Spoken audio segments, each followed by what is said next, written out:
네, 안녕하십니까. 분당서울대병원 이용석입니다. 저는 토탈리 아스트로플라스티 이후에 생기는 페리프로스틱 조인트 인펙션의 다이그노스틱 플로우와 그 프리벤션 스트래티지에 대해서 말씀드리도록 하겠습니다. PJI 토탈리 아스트로플라스티 프라이머리건 리비전이건 수술의 가장 페일러의 모스트 커먼 코즈고 아주 트러블썸한 프로블럼은 맞습니다. 그렇지만 다이그노스가 되게 어려운데 이게 폴스 네거티브 컬처가 많고요. 난 다이그노스틱 레버토리 테스트 그리고 이 페이션트 프리젠테이션이 상당히 헤테로제너스하다는 게 큰 요인으로 얘기가 되고 있습니다. 5-year 서바이벌 레이트가 우리가 멜라노마, 프로스테이트 캔서보다 좀 더 나쁘다고 이렇게 레포트가 되고 있고 트리트먼트 페일리오가 50% 이상 된다고 이렇게 레포트가 되고 있습니다. 인시던스는 1에서 3% 정도 얘기가 되고 있고요. 페이션트 디스패티스팩션 그리고 이코노믹 버든 당연히 증가시키겠고 모탈리티 레이트도 아까 말씀드렸듯이 상당히 높은 것으로 보고가 되고 있습니다. 에티올로지를 설명할 때 보통 호스트의 이뮨셀 시스템하고 박테리아 콜로니제이션 간의 이 인터플레이라고 설명을 하고 있습니다. 그래서 레이스 for the surface라고 해서 임플란트 서피스에서 호스트의 이뮨 시스템과 박테리얼 셀 간에 서로 힘겨루기를 하다가 이 박테리얼 셀들이 이기게 되면 인펙션이 발생한다고 쉽게 이해를 하시면 될 것 같습니다. 이게 초창기에 박테리아가 어느 정도 캐스케이드를 거치게 되는데 초창기에 잡지 않게 되면 이 바이오필름이 형성이 되고 결국은 우리가 이레버스블하게 시스테믹 안티바이오틱스나 여러 치료들이 무의미하게 되는 상황이 발생을 하게 됩니다. 임플란트의 서피스 라프니스가 좀 더 클수록 그리고 하이드로포비스트가 좀 클수록 일렉트로닉 차지가 클수록 그러한 경향성은 좀 더 높다고 이렇게 얘기를 하고 있습니다. 그렇기 때문에 우리가 치료의 성패는 이따 말씀드리겠습니다. 바이오필름 포메이션의 초기 단계에 우리가 확실히 치료를 해내지 못하면 결국은 인펙션으로 빠질 수밖에 없다. 이렇게 이해를 하시면 될 것 같습니다. 바이오필름 포메이션은 크게 4단계 정도로 얘기가 되고 있습니다. 이니셜 어태치먼트, 그 다음 얼리 바이오필름 포메이션, 머추레이션, 디스퍼셜 단계인데 우리가 바이오필름 포메이션이 일어나기 전에 2단계 끝내지 않으면 2단계에서부터는 거의 이레버스블한 체인지를 겪는다고 이해를 하시면 될 것 같습니다. 처음에 박테리아가 그 페리프로스틱 조인트 근처에 이렇게 어디전이 되게 되고요. 이 어디전이 되면 익스트라셀룰라 폴리메릭 서브스탄스 EPS라고 하는 자기 자체에서 이렇게 이런 물질들이 배출이 되면서 슬링 형태로 이렇게 군을 이루게 됩니다. 이런 군을 이뤘던 것들이 머추레이션이 되고 머추레이션이 되는 과정에 자체 업다운 레귤레이션 할 수 있는 시그널을 내게 되고요. 이 시그널을 내면서 좀 더 머추레이션이 되고 이제는 다 됐다 싶으면 이렇게 포자가 배알을 낳고 떨어져 나가듯이 디스포절이 일어나면 이제 광범위한 인펙션으로 진행을 한다고 이렇게 이해를 하시면 될 것 같습니다. 클래시피케이션은 세가와 클래시피케이션 완전히 지금 저희가 사용하는 클래시피케이션과 완전히 일치하지는 않습니다만은 클리니컬 프리젠테이션의 베이스를 둬가지고 나눈 클래시피케이션이고 어큐트 크로닉 헤마토제너스 인펙션을 포함한 그런 컨셉의 클래시피케이션이 되겠습니다. 2004년에 NEJM에 발표한 클래시피케이션인데요. 얼리 인펙션은 3개월 이내, 딜레이드는 24개월 이내, 레이트 인펙션 24개월 이후로 분류해서 우리가 딜레이드나 레이트면 프로세스를 리무벌 해야 된다. 어큐트 크로닉 헤마토제너스 스프레드에 대한 컨셉은 약간 부족한 그런 클래시피케이션이 되겠습니다. 초기의 인펙션은 주로 뷰런트 오가니즘에 의해서 임플란테이션이나 온두 프로블럼으로 보통 발생하는 경우가 많고요. 좀 어큐트한 심텀을 나타내는 경우가 많습니다. 딜레이드 인펙션은 주로 레스 뷰런트한 오가니즘에 의해서 콜레기우스 네거티브 스타필로콕사이 등등에 의해서 발생을 하게 되고 역시 이도 임플란테이션 과정에서 생긴다고 이렇게 이해를 하시면 될 것 같습니다. 2단계에서 우리가 septic 루징과 aseptic 루징의 구분이 애매모호할 수 있는데 이게 페인이 퍼시스턴트 아니냐 아니면 또 웨이트 베어링이나 아니면 모션에 의해서 발생하느냐, 이런 차이로 인해서 구분은 어느 정도 될 수 있겠지만 확실한 디퍼런셜 다이그노시스는 어렵다고 이렇게 말을 할 수가 있겠습니다. 레이트 인펙션을 헤마토지너스 스프레드라고 얘기하고 있고요. 이 오리지널 클래시피케이션은 프로세스로 리무벌 하라고 레코멘드하고 있지만 데라로 해가지고 메인지가 되는 경우가 어느 정도 있는 것으로 보고가 되고 있습니다. PGI 다이그노시스는 한마디로 요약하면 콤비네이션 다이그노시스를 해야 된다, 이렇게 이해를 하시는 게 가장 좋을 것 같습니다. 클리니컬 저지먼트, 세로로직 테스팅, 시노비얼 플루이드 아스피레이션, 레디올로직, 마이크로바이럴, 히스톨로직 테스트 모두를 고려를 하는 게 좋을 것으로 생각이 됩니다. 2011년도에 머스큘러 스켈레탈 인펙션 소사이티에서 우리가 인펙션이라고 진단 내릴 수 있는 크라이터를 제시를 했습니다. 두 개의 중요한 메이저 크라이터는, 하나는 디퍼런트 사이트에서 컬처에서 같은 오가니즘이 나올 때, 또 하나는 사이너스 트랙이 발생했을 때, 이 메이저 크라이터는 그 중간에 모디피케이션이 일어나지만 변하지 않고 계속 유지가 됩니다. 나머지는 여러분들이 많이 사용하시는 테스트 중에 6개 중에 한 4개 정도의 파지티브면 우리가 인펙션이라고 생각할 수 있다, 이렇게 해서 크라이터를 제시한 바가 있습니다.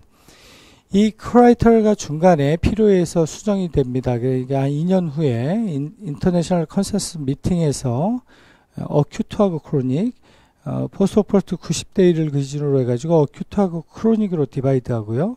그리고 플루런스가 나타나는 걸 없애고 그 대신에 류코사이트 에스터레이지 테스트가 강력한 다이그노스틱 툴로 등장을 하게 됩니다. 그리고 한 5년여가 지나서 2018년에 모디파이드 MSIS 크라이테리아가 제시가 됩니다. 메이저 크라이테리아 두 개는 똑같고요. 그 다음 인트라오퍼레이티브, 프로오퍼레이티브 팩터들 각각에 이렇게 점수를 부과하게 됩니다. 점수를 부과해서 2에서 5점이면 우리가 파서블하다, 6점 이상이면 인펙티드다. 그리고 18년도에 디다이머라든지 엘리 테스트, 알파 디펜신 등등의 새로운, 어떻게 보면 새로운 바이오마커들이 등장을 하게 됩니다. 그래서 2011년 오리지널 클래시피케이션, 인터내셔널 컨센서스 미팅, 그리고 2018년 파이널 MSIS 크라이터를 놓고 봤을 때 보시면 이 센시티비티가 인펙션이 된 것을 됐다고 진단할 확률이 모디파이드 크라이터가 가장 높다, 이렇게 보고가 되고 있습니다. 크게 시럼 바이오마커, 시노비얼 바이오마커, 몰레큘라 메소드, 레디올로직 어세스먼트 정도로 이렇게 진단 툴을 구분을 할 수가 있겠습니다. 시럼 바이오마커들은 여러분들 전통적으로 많이 알고 계시는 방법이고요. 다음과 같은 이런 방법들이 사용이 되게 됩니다. 이 장점은 리스크가 적고 센시티브하다는 게 장점이지만, 이게 보통 스페시픽하지 않고 상당히 긴 시간, 물론 ESR 같은 게 특히 더 그렇죠. CRP보다 그런 문제가 있고요. 말씀드렸듯이 CRP가 좀 낮긴 합니다만은 역시 CRP도 그런 문제들을 내포하고 있습니다. 그렇지만 ESR과 CRP를 같이 우리가 동시에 고려하면 이 두 개가 네거티브면 인펙션이 아닐 가능성이 높다, 이렇게 상당히 높다, 이렇게 정확하게 판단할 가능성이 상당히 높다, 이렇게 얘기를 하고 있고요. 그렇지만 4% 정도에서 로우 비룰런스 오가니즘이나 안티바이오틱 유수를 했거나 아니면 이노 서프레션 된 경우에는 그래도 역시 펄스 네거티브가 나타날 수 있다, 이렇게 얘기를 하고 있습니다. 이 D다이머가 최근에 많이 얘기가 되고 있습니다. 그래서 ESR, CRP, D다이머가 같이 사용이 됐을 때 센시티비티와 스페시피티 상당히 높일 수 있다, 이렇게 얘기를 하고 있죠.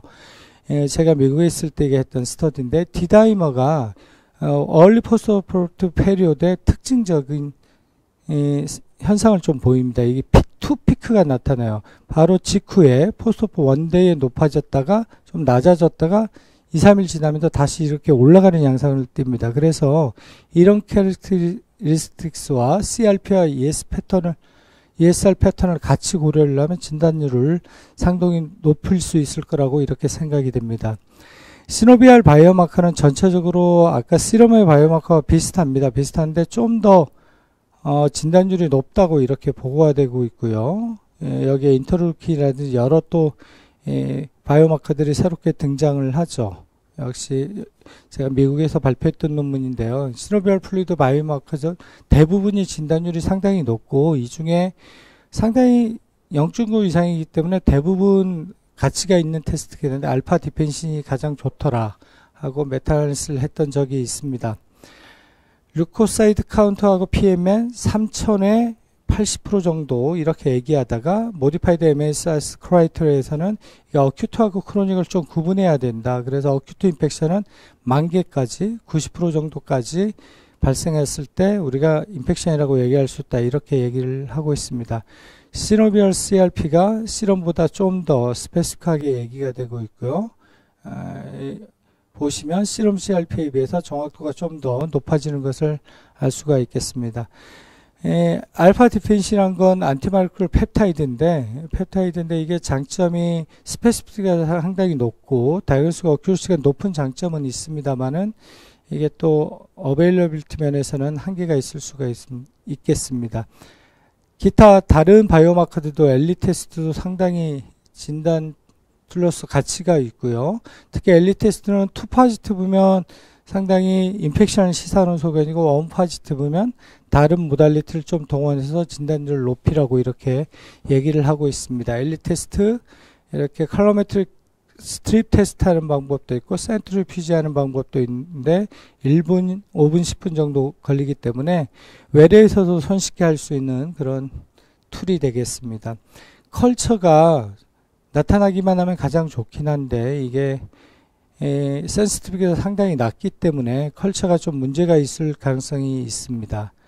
그런데 우리가 고려해야 될 또 현실성입니다. 현실성. 우리가 얼마나 이게 어베이러블하고 P가 얼마고 얼마나 빨리 사용을 할 수 있느냐를 놓고 보면 대부분은 뭐 한두 시간 내에 보통 가능한데 컬처가 좀 더 걸리고요. PCR 열일 정도 걸린다고 이거 레포트 됐고 제가 한 1, 2년 전에 저희 병원 기준으로 조사를 했던 건데 알파 디펜시는 어베이러블하지 않고 그렇기 때문에 이런 상황도 좀 고려를 해서 컨비네이션을 해서 검사를 하는 게 좋을 것이라고 생각이 됩니다. 몰레큘러 메소드인데 뉴클레이크 엑시드 베이스드 메소드입니다. 프라이머를 이렇게 증폭을 해가지고 검출을 하는 거죠. 박테리아의 서열을. PCR 장점은 컬처 네거티브 PJ를 검출할 수 있는 장점이 있습니다. 그렇지만 스몰 섹션의 DNA를 사용을 하고 폴스 포지티브가 많고 안티마이크로비얼 서셉티빌리티를 확인을 할 수가 없고 폴리마이크로비얼 인펙션인 경우에 전부 다 디텍션하는데 한계가 있다는 그런 단점이 있습니다. 그래서 좀 더 빠르게 알아내기 위해서 우리가 데이터베이스화 하는 거죠. 넥스트 제너레이션 시퀀싱이라고 해서 박테리아의 그 서열을 DNA 시퀀싱을 미리 레지스터 해놓고 프리 레지스터된 이 서열하고 이렇게 맞춰 나가기 때문에 타임과 코스트를 줄일 수 있는 장점이 있겠습니다. 그래서 컬처 네거티브 PJ의 검출도 상당히 높일 수가 있었고 이런 폴리마이크로비얼 인펙션에서도 진단율을 높일 수 있었다 이렇게 보고가 되고 있습니다. 그렇지만 이게 데드셀은 뉴클레이크 엑시드 포함이 되기 때문에 이게 컨타미네이션의 이슈가 있고 폴스 포지티브의 가능성을 또 나타낼 수가 있겠습니다. 그래서 최근에 또 새롭게 되는 게 리버스 트랜스크립테이지 PCR 이거 코로나 검사 때 사용하는 방법과 좀 유사한 방법입니다. 그래서 라이보소말 RNA를 사용해서 검출하는 방법이고요. 그래서 기존의 방법에 비해서 RT-PCR을 이용했을 때 거의 100%에 가까운 진단율을 얻을 수 있었다고 센시티비티, 스페시피티 모두 높은 진단율을 얻을 수 있었다고 이렇게 보고를 하고 있습니다. 레디올로지컬리는 시리얼하게 판단하는 게 되게 중요할 거라고 생각이 되고요. 이 초기에 한 번에 판단으로는 알기 어려운 그런 단점이 있겠습니다. 마이그레이션이 있다든지 오스테오라이시스가 있다든지 루선스가 나타난다든지 이로전, 뉴본 포메이션, 리접션, 사이너스 트랙, 페리오스트럴 리액션, 스클레로시스, 스퀘스트럼 가스 등등 여러 가지 파인딩이 나타날 수 있기 때문에 종합적으로 고려를 해야 될 것 같습니다. 왜 그러면 이 PJ가 여러 가지 툴들이 발전을 하고 있는데 이게 해결이 되지 않냐 이렇게 보통 얘기를 하고 있습니다. 이게 우리가 단순히 인트라오퍼레이티브 콜로니제이션이 문제가 아니고 호스트 박테리아 간의 인터랙션이다. 그렇기 때문에 호스트의 이민 시스템이 얼마나 강하냐, 박테리아 컴포넌트가 얼마나 강하냐, 이 두 가지를 같이 고려해야 돼. 근데 이거를 하지 못했기 때문에 그랬다고 보고를 하고 있고요.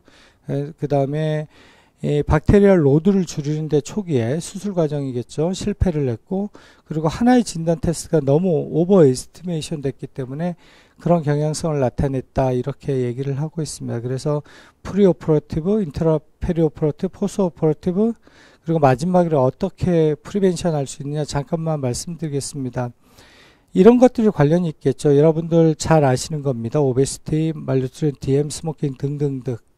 그래서 AOS에서 BMI 35 이상, AHK에서 40 이상, 렐러티브 컨트라인디케이션, 말뉴트리션일 때 이렇게 증가가 된다고 얘기했고요. DM은 페리오퍼레이티브 하이퍼콜레세미가 심플한 DM보다 좀 더 위험하다. non-fasting 글루코스 200 이하가 되게 하라. 스모킹 4주 전에 끊어라. 그리고 우리가 캐리어들은 MRS 캐리어들 클로로엑시딘 클로스 같은 거, 그다음 네이잘 스타피클로 에스오레우스 캐리어들은 묘피로신 같은 걸 미리 사용을 해라 이렇게 권고를 하고 있고요. 잘 아시겠지만 서지컬 사이트 헤어 리무벌, 안티바이오틱 유스, 타이밍 등등등 인트라오퍼레이티브 또 레코멘데이션들이 되고 있죠. 수술 직전에 쉐이빙은 해야 되고요. 그 다음 클로리드 헥시딘 글루코나이트 이게 가장 이펙티브하다고 되어 있고요. 그 듀얼 프리페이션을 하라. 그리고 헤마토마가 이거 오히려 인펙션에 안 좋은 영향을 미칠 수 있기 때문에 트랜자믹 엑시드 등을 사용해서 헤마토마 포메이션을 방지를 해라. 운두 드레인지가 5일 이상 되면 인펙션 리스크가 증가하기 때문에 그렇지 않도록 하고, 가시가 돋친 필라멘트가 약간 날카로운 필라멘트의 슈처를 사용하고 아니면 안티바이오틱 코팅된 슈처를 사용한다든지 이런 조치들이 취해져 있고요. 임플란트 서피스를 어떻게 처리하는 게 좋다는 데 대해서는 아직 손을 못 쓰고 있는 것 같습니다. 포스트 오퍼레이티브 팩터 아까 말씀드렸듯이 운두 드레인지 특히 유의해야 되고 네거티브 프레셔가 좀 더 도움이 된다고 이렇게 얘기를 하고 있고요. 그 다음 여러 가지 프로시저들 이런 분들 뭐 유리너리 아니면 덴탈 등 여러 프로시저 할 수 있는데 보니까 프로필락틱 안티바이오틱 쓰는 걸 대부분은 레코멘드 하고 있지 않고 스킨 프로블럼이 있을 때만 안티를 좀 쓰는 게 좋다 이렇게 얘기를 하고 있습니다. 그래서 이 프리벤티브 메저는 아까 말씀드렸던 리스크 팩터를 줄이는 쪽으로 가는 거죠. 그래서 뉴트레이션 컨트롤하고 림포사이트 올리고 알부민 레벨 올리고 등등 글라세믹 컨트롤하고 스모킹 중지하고 그리고 네이잘 MRS 캐리어를 디텍션 해내고 그 다음 웨이트 베이스드 안티바이오틱 증량하고 수술 시간에 따라서 증량하고 수술 직전에 60분 전에 우리가 안티바이오틱 사용하고 등등 얘기를 하고 있고요. 그 다음에 말씀드릴 겁니다. 블리딩이 좀 더 되거나 아니면 수술 시간이 3-4시간 이상 되면 2배 도수를 주라 이런 얘기고, 리스크 팩터가 있는 사람들은 거기에 맞는 아까 뮤피로신 같은 거 클로로헥시딘 베스 같은 거 사용하라고 이렇게 얘기를 하고 있습니다. 온도 드레싱 20시간 내는 갈아줘야 된다. 드레인지 안 되게 주의해야 된다. 이렇게 얘기를 하고 있습니다. 결론적으로 잡다하게 많이 말씀드린 것 같은데 결론은 여러 가지를 다 고려해서 우리가 진단을 내려야 되고 이 콤비네이션이 가장 키다 이렇게 말씀드릴 수 있을 것 같고, 프리벤션도 마찬가지입니다. 우리가 프리오퍼레이티브, 인트라오퍼레이티브, 포스트오퍼레이티브 전부 다 멀티플한 스텝에서 우리가 좀 더 주의하고 어떤 게 리스크 팩터를 증가시킬 수 있는지를 확인하면서 프리벤션을 해야 된다 이렇게 결론을 내릴 수 있을 것 같습니다. 감사합니다. 관절 사이에서 완충작용을 하는 연골이 손상되어 발생하는 관절염. 아날제식과 엔세이드는 통증 및 염증을 경감시키는 효과는 있지만 관절염의 근본적인 진행을 억제하지는 못합니다. 따라서 관절염 치료에는 관절염의 진행을 억제하는 드모아드 계열 약물이 필요합니다. 조인스는 다양한 드모아드의 기전으로 연골을 보호하기 때문에 OA 및 RA에서 연골의 손상과 관절의 파괴를 억제할 수 있음이 입증되었습니다. 연골 보호 관련 사상 임상에서 조인스는 신체적 기능 및 통증 개선 효과를 확인하고 1년간 조인스를 투여한 환자에게서 디제믹 인덱스 변화량을 측정, 연골 구성 성분이 유지되는 것을 확인하였습니다. 또한 2년간의 장기 투여 시에도 위약분과 통계적으로 유의한 연골 보호 효과에 대한 가능성을 확인하였습니다. 조인스와 함께하면 관절염의 근본적인 원인 치료가 가능합니다.